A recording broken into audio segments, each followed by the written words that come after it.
Mi nombre es Eceria. Yo ya estuve aquí.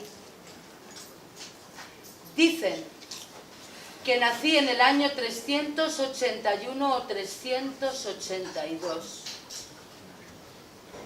Yo de eso no me acuerdo muy bien, pero sí recuerdo perfectamente que desde siempre mi principal sueño fue viajar.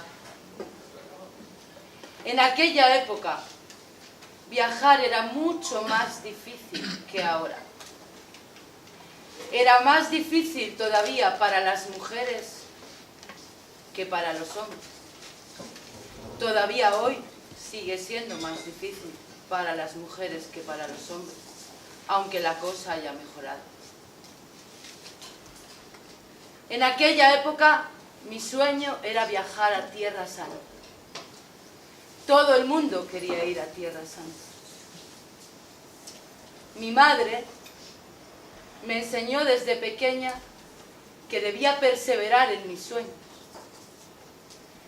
que tenía que esperar y creer para que se cumplieran. Y esperé para cumplirlos. Arranqué hacia Tierra Santa y tardé 4 años caminando.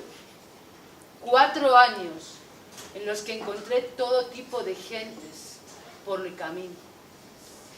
4 años de aventuras en los que cada noche escribía pequeñas crónicas, no con la comodidad de ahora, de una tablet o un email, no.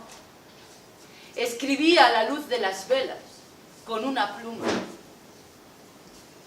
Esas crónicas que yo escribí quedaron guardadas, y bien guardadas.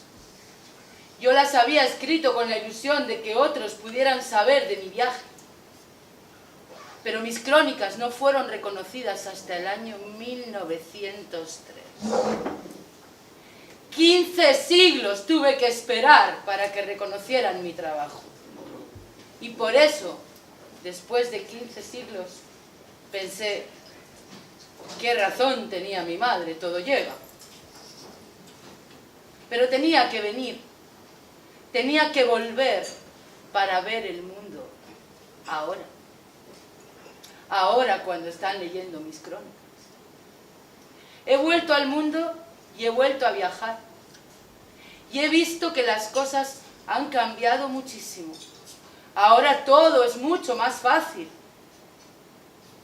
He estado viajando por todo el planeta cómodamente. Con aviones, con barcos, con trenes, con coches. Nada que ver con aquellas andanzas del siglo IV. Y así, en ese recorrido, he descubierto un concepto maravilloso. Se llama el traveling without moving. ¿Que cómo descubrí el traveling without moving?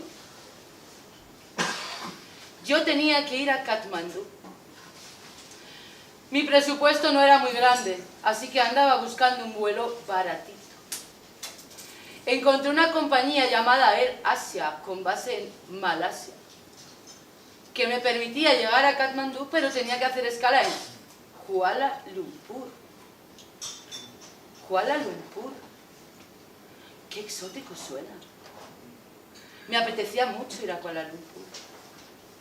¿Qué habrá en Kuala Lumpur? Mira en el Google. Las Petronas. ¡Oh! ¿Quién hubiera pensado en el siglo IV que se iban a llegar a construir torres como las Petronas? Y qué inteligentes los malasios. Han construido las Petronas y ahora todo el mundo sabe dónde está Malasia. No todos los países tienen la suerte de España de tener el Real Madrid y el Barça para que se sepa dónde están. Pensé, vamos a ver la combinación de avión. 8 horas de escala en Kuala Lumpur. 8 horas en el siglo IV a mí no me hubieran importado para nada.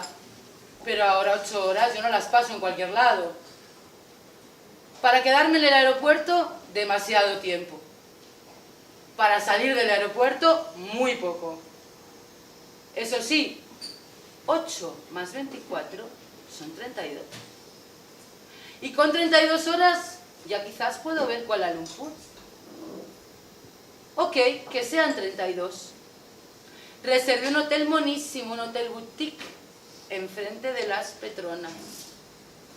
Pero luego empecé a pensar, ya, y cuando termine de ver las Petronas, ¿qué hago en Kuala Lumpur? Lo mejor para conocer una ciudad es tener un amigo en ella, alguien que te lleve y te traiga, que te guíe, que te enseñe todo. Pero ¿cómo se consigue un amigo en Kuala Lumpur?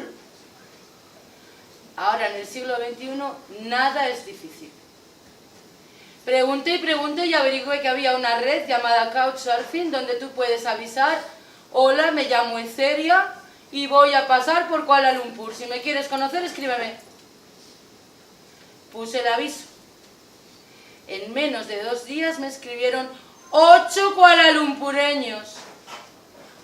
Tendría que haberme quedado una semana allí para conocerlos a todos, pero solo tenía 32 horas. Así que tenía que elegir a uno. Uno de esos 8 kualalumpureños. ¿A cuál elegí? Al que me parecía más buena gente. ¿Por qué me parecía tan buena gente? Porque no hacía más que darme instrucciones para mi seguridad, para que todo me saliera bien, para que no me perdiera. Y dije, este chico me va a cuidar. Salí de las Petronas, llegué al hotel y ahí estaba Apple, con 2 cascos de moto y una Vespa, preparado para llevarme a conocer Kuala Lumpur. Recorrimos todo Kuala Lumpur barrio por barrio, me llevó a restaurantes típicos, me llevó a ver festivales, me llevó a ver todo, fue increíble. Pero lo mejor de todo fue cuando estábamos sentados en un restaurante indio, de esos de ellos, donde no te atreves a entrar tú solo, y Apple me empezó a explicar su vida. Él era de Bangladesh, es de Bangladesh. Había llegado a Malasia para trabajar y poder mandar dinero a su familia, que está en Bangladesh. Un chico listo.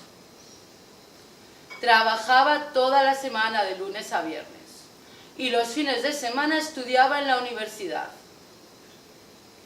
Para poder costear esa vida, tenía un apartamento en el centro de Kuala Lumpur con 4 dormitorios. Uno para él, otro para un chico filipino, otro para un chico indio y el otro para alquilar con Airbnb.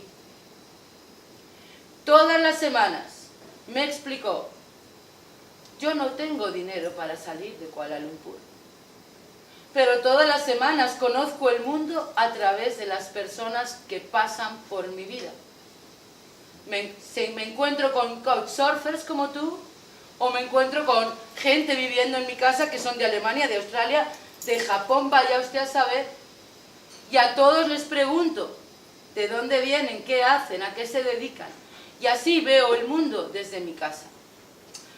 Yo pensé, qué bonito descubrir que hoy en día todos podemos practicar el traveling without moving. Todos podemos aprovechar la oportunidad que la tecnología nos ofrece para conectarnos con muchos lugares del mundo sin salir de nuestras casas. Pero por mucho que en estos 15 siglos la vida ha cambiado, hay cosas que no han cambiado nada. Como por ejemplo, que a todos nos sigue gustando mucho más poder practicar el traveling while moving. Porque en el traveling while moving es cuando ocurren esas cosas que uno ni siquiera creería. Como por ejemplo, lo que le pasó a la famosa estrella de cine internacional Estefanía del Río.